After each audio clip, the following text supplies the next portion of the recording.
उत्तर प्रदेश में गैर मंजूर शुदा मदारिस का सर्वे का काम मुकम्मल हो चुका है। हुकूमत के पास आदाद-ओ-शुमार आ चुके हैं। हमारे साथ इस वक्त ख़ास बातचीत करने के लिए मौजूद हैं वज़ीर मुमलिकत दानिश आज़ाद अंसारी साहब। बड़ा इस्तकबाल है आपका। जी, बहुत शुक्रिया। आदाद-ओ-शुमार आ चुके हैं, पूरा डेटा गवर्नमेंट के पास आ चुका है। अब गवर्नमेंट क्या सोचेगी, किस तरीके पे उस पर गाइडलाइन जारी करेगी या उस डेटे को किस तरीके से इस्तेमाल करेगी? देखिए, उत्तर प्रदेश में योगी सरकार लगातार सकारात्मक भाव से मुस्लिम समाज की तरक्की के लिए, उनके बेहतरी के लिए काम कर रही है। आज योगी सरकार के प्रयास का ही नतीजा है कि हमारे मुस्लिम समाज के जो नौजवान हैं उनको अच्छी शिक्षा मिल रही है, वो अपने तरक्की के रास्ते पे तेज़ी से आगे बढ़ रहे हैं। और सकारात्मक भाव से कराया गया जो गैर मान्यता प्राप्त मदरसों का जो सर्वे था, जिसकी पूरे प्रदेश भर में सब जगह सब ने इसका सहयोग किया और सर्वे रिपोर्ट अभी 15 तारीख को आई है। और अभी हम इस पर शासन स्तर पर बैठक करके कैसे बेहतर से बेहतर हम अपने नौजवानों के लिए, जो मुस्लिम समाज के हमारे कौम के नौजवान हैं, उनकी बेहतरी के लिए हम क्या अच्छे से अच्छा कर सकते हैं, इस दिशा में सबके साथ संवाद करते हुए, क्योंकि योगी सरकार ये सबके साथ संवाद करते हुए तरक्की की तरफ आगे बढ़ने वाली सरकार है। तो हम सबके साथ संवाद करते हुए कैसे हम अच्छी से अच्छी व्यवस्थाएं हम सबको दे पाएँ, इस दिशा में हम काम करेंगे। और इस सर्वे के माध्यम से भविष्य में सरकार कोई योजना, कोई पॉलिसी बनाती है तो निश्चित तौर पे ये आंकड़े जो सर्वे से आए हैं ये हमारे लिए बहुत मददगार साबित होंगे। हम बेहतर तरीके से, बेहतर ढंग से ग्राउंड लेवल पे अच्छे से काम कर पाएंगे। लेकिन सर्वे के जो आदाद-ओ-शुमार आए हैं उस पर ये भी अब इत्तलात हैं कि हुकूमत ने कहा है कि इन मदरसों को पोर्टल पे, जो मदरसा बोर्ड का पोर्टल है उस पे अपलोड किया जाए और तमाम तर डेटा जो जिनको जानकारी लेनी है उनको जानकारी हासिल हो सके। देखिए, अभी इस पर शासन स्तर पर बैठक होगी और उसमें हम आगे किसी भी निर्णय पर पहुँचेंगे। और हमारा हर निर्णय, योगी सरकार का हर निर्णय, ये आम जनमानस के तरक्की के लिए होता है, हमारे अल्पसंख्यक समाज की उन्नति के लिए होता है। और हम सब मिलकर एकजुट होकर अपने समाज को सकारात्मक दिशा में आगे ले जाएं, इस सोच से होता है। और आने वाले दिनों में हम निश्चित तौर पे अपने इस सर्वे के आंकड़ों के माध्यम से और अपने प्रयास के माध्यम से अपने कौम के नौजवानों को अच्छी शिक्षा मिले, दीन इस्लाम पढ़ें। वो दीन इस्लाम में कहीं कोई हस्तक्षेप योगी सरकार ने कभी नहीं किया है और वो अच्छे से अच्छी शिक्षा लेके अपने करियर में, अपने जीवन में आगे बढ़ें। यही योगी सरकार की सोच है और इसी सोच पे हम ईमानदारी से काम कर रहे हैं। आप कह रहे हैं सकारात्मक भाव से हुकूमत काम कर रही है, लेकिन मीडिया इत्तलात ये भी हैं कि हुकूमत ने उन सर्वे डेटा पर कार्रवाई करने का भी हुक्म दिया है और वो मुख्तलिफ चीज़ें उसमें शामिल हैं। तो ये क्या जो कार्रवाई की खबरें आ रही हैं, क्या ये कार्रवाई होगी और किस तरीके की कार्रवाई होगी? देखिए, सर्वे के माध्यम से मंशा केवल जानकारी इकट्ठा करना था, इसमें कहीं किसी पे कोई कार्रवाई नहीं होने वाली है। हम योगी सरकार ने पहले दिन ही अपना स्टैंड क्लियर किया था। कुछ विपक्षी दल के नेता जो अपने आप को मुसलमानों का हिमायती बताते हैं, लेकिन वो हमेशा हम मुसलमानों को वो बरगला के, बहला के, फुसला के हमेशा हमें गुमराह करके रखने का काम करते हैं, वो इस तरह की बात कर रहे हैं।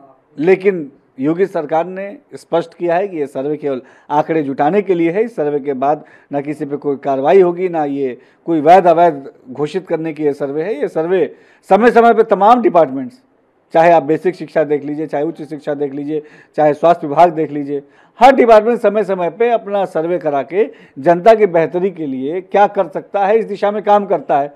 वही काम अल्पसंख्यक कल्याण विभाग ने भी किया। मुस्लिम समाज के बच्चे वो कैसे अच्छी से अच्छी शिक्षा मिले। सर्वे में जो 11 क्वेश्चंस थे उसमें देखें तो भाई कैसे आप पानी कैसा पिला रहे हैं, टॉयलेट की फैसिलिटी कैसी है, फर्नीचर कैसा है, इंफ्रा कैसा है, इन चीज़ों के बारे में जो है उस सर्वे में सवाल पूछे गए थे, जिसमें जो है ये जानकारी इकट्ठा की गई और आगे हम बेहतर से बेहतर क्या कर सकते हैं, इसी दिशा में हमारी सरकार काम करेगी। दानिश साहब, आप बार बार कह रहे हैं कि हुकूमत चाहती है कि बच्चों की फलाह के लिए अच्छी तालीम दे, लेकिन जो मदरसा बोर्ड से जो मदरसे मंजूर हैं या जो ग्रांट पे मदरसे हैं, उन बच्चों तक अभी तक एनसीईआरटी की किताबें नहीं पहुंची हैं। जो जिनको आप इमदाद देते हैं उन तक जब सहूलतें नहीं पहुंच रही है तो फिर जो गैर मंजूर शुदा मदरसे हैं उन तक कैसे पहुंचाएंगे? देखिए, हमारी योगी सरकार ये लगातार हमारे जो मान्यता प्राप्त मदरसे हैं, जो उत्तर प्रदेश में 16,513 हमारे ऐसे मदरसे हैं जो मदरसा बोर्ड से मान्यता प्राप्त हैं, उनके बेहतर व्यवस्थाओं के लिए लगातार हम सकारात्मक तरीके से काम कर रहे हैं। अभी जो आप कोर्स के बुक की बात कर रहे हैं, उसमें हमने डीबीटी के माध्यम से भी डायरेक्ट फंड ट्रांसफ़र करने का भी काम किया है। हम लगातार प्रॉपरली टाइमिंग पे हमारी सारी व्यवस्थाएं रहें, इन चीज़ों को सुनिश्चित कर रहे हैं। कोर्स के साथ साथ एक्स्ट्रा करिकुलर एक्टिविटीज़ में भी हमारे मदरसे का बच्चा इन्वॉल्व रहे, स्पोर्ट्स में रहे, तमाम ऐसी साइंस एक्टिविटीज़ में रहे। इन चीज़ों पे हम कोशिश पूरी तरीके से काम कर रहे हैं और एनसीसी एनएसएस को भी हम मदरसों में सुचारू रूप से धीरे धीरे लागू करने की दिशा में आगे बढ़ रहे हैं। हमने मदरसों के लिए ई लर्निंग ऐप भी डेवलप करने का काम किया। तो हम कदम दर कदम अपने कौम के बच्चों को बेहतर तालीम दें, इस लिए काम कर रहे हैं और सबका सहयोग है, सबका साथ है और हम पूरी ईमानदारी से अपने नौजवानों के बेहतर भविष्य के लिए काम करेंगे। आपने ई लर्निंग मेला ऐप का जिक्र किया और जाहिर है कि ये इसको हुकूमत बड़ी उपलब्धि बता रही है और आपने जब उसमें इनॉग्रेशन में शामिल थे तो ये कहा जा रहा था कि मदरसा तालीम के मैदान में ये डिजिटल क्रांति है, लेकिन आज भी ये एप्लीकेशन गूगल प्ले स्टोर पे नहीं है और इससे पहले भी हमने स्टोरी की थी। बच्चे परेशान हैं इस ऐप के लिए और वो इंतज़ार कर रहे हैं कि इस तरह के ऐप आएँ ताकि हमको सहूलतें मौजूद हों। मदरसा बोर्ड के ज़िम्मेदारों से बातचीत मैंने किया, वो कह रहे हैं कि चूँकि अब ऑफ़लाइन क्लासेस शुरू हो गए इसलिए अब उसकी ज़रूरत नहीं, उस पर काम सुस्त पड़ गया। ये कंट्रडिक्शन और इस ऐप के बारे में क्यों अब तक बच्चों तक ये नहीं पहुँचा है? नहीं, शुरुआत में कुछ टेक्निकल दिक्कतें रही होंगी, लेकिन हम पूरी तरीके से ईमानदारी से क्वालिटी ऑफ एजुकेशन डिलीवर कर पाएँ अपने नौजवान छात्रों को जो उन मदरसों में पढ़ते हैं। इस दिशा में हम लोग काम कर रहे हैं। आप देख सकते हैं कि हम लोग मदरसों का खुद सर्वे भी करते हैं, मदरसे में खुद जाते भी हैं, वहाँ बच्चों से हमने इंटरेक्शन भी किया।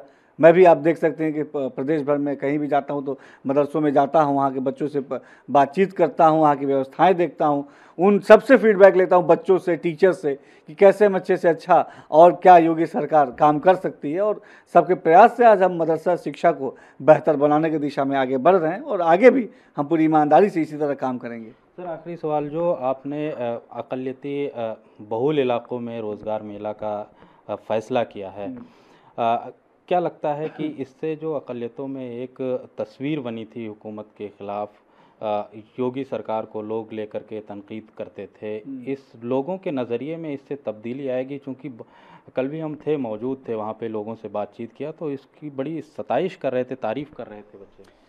देखिए, योगी सरकार पूरी ईमानदारी से खासतौर पर नौजवानों के हित के लिए काम करने वाली सरकार है। अभी योगी सरकार ने जो फैसला लिया कि अल्पसंख्यक बाहुल्य जो क्षेत्र हैं वहाँ पे विशेष अल्पसंख्यक रोजगार मेले लगेंगे। उत्तर प्रदेश के 18 मंडलों में विशेष रोजगार मेले लगने थे, जिसकी शुरुआत कल हमारी राजधानी लखनऊ से हुई, जिसमें 5000 से ज़्यादा जो है वैकेंसीज थी, 50 से ज़्यादा कंपनीज थी। और कल जो इंटरव्यूज़ हुए उसमें करीब 1150 के करीब बच्चों को वहाँ पे ऑफ़र लेटर भी मिला। तो ये वो कदम है, ये वो तस्वीर है, ये वो प्रयास है जो योगी सरकार लगातार कर रही है। और योगी सरकार के प्रयासों से आज सीधा लाभ हमारे मुस्लिम समाज के नौजवानों को मिल रहा है, उन्हें अच्छी शिक्षा भी मिल रही है और आप देख सकते हैं कि हम उनको रोज़गार से भी जोड़ने का काम कर रहे हैं। हम उनको बेहतर तरीके से वो अपने करियर में, अपने जीवन में आगे बढ़ें, क्योंकि हमारे कौम के बच्चे अगर हम इनको सशक्त करेंगे तो यही बच्चे हमारे कौम का नाम रोशन करेंगे, हमारे प्रदेश का नाम रोशन करेंगे। यही सोच के साथ योगी सरकार लगातार नौजवानों को उनको शिक्षित करने के लिए, सशक्त करने के लिए और उनको रोज़गार से जोड़ने के लिए पूरी ईमानदारी से काम कर रही है। सर, एक सवाल भी वो उठा रहे थे कि जो सरकारी जॉब हैं और सरकारी महकमों में जो रिक्त स्थान हैं उसको भरने पर तवज्जो दें तो ज़्यादा फ़ायदेमंद होगा, बरखिलाफ़ इसके कि निजी प्राइवेट कंपनियों में हम लोगों को जॉब मिले। देखिए, लगातार हर सेक्टर में, चाहे गवर्नमेंट सेक्टर हो, चाहे सेमी गवर्नमेंट सेक्टर हो, चाहे प्राइवेट सेक्टर हो, चाहे हमारे जो नौजवान हैं जो खुद का बिजनेस शुरू करना चाहते हैं, इन तमाम सेक्टर्स में पूरी गंभीरता से काम हो रहा है। पिछले 5 साल में योगी सरकार का जो कार्यकाल, पहला वाला कार्यकाल था, उसमें 5.5 लाख से अधिक सरकारी नौकरियां दी गई, प्राइवेट जॉब्स दिए गए, सेमी गवर्नमेंट जॉब्स दिए गए। हमने लोगों को स्टार्टअप से जोड़ा, लोगों को जो है उनके बिजनेस करने के लिए प्रोत्साहित किया। हर जगह योगी सरकार नौजवानों के हाथ में रोज़गार हो, चाहे नौकरी के माध्यम से हो और चाहे बिजनेस के माध्यम से हो, इस दिशा में काम कर रही है। और हमारे काम प्रयास का नतीजा है कि आज नौजवान वो रोज़गार से कनेक्ट हो रहा है, उसको बेहतर सुविधाएं मिल रही हैं और वो जीवन में अपने आगे बढ़ रहा है। बहुत शुक्रिया दानिश आज़ाद अंसारी, वज़ीर ममलिकत अक़लियती फ़लाह और औक़ाफ़ हैं, जो बता रहे थे कि हुकूमत की मंशा साफ़ है कि अक़लियतों को हर मैदान में कामयाबी हासिल हो और उनको मरकज़ी तालीम से जोड़ा जाए। ईटीवी भारत के लिए लखनऊ से कैमरामैन विजय के साथ खुर्शीद अहमद।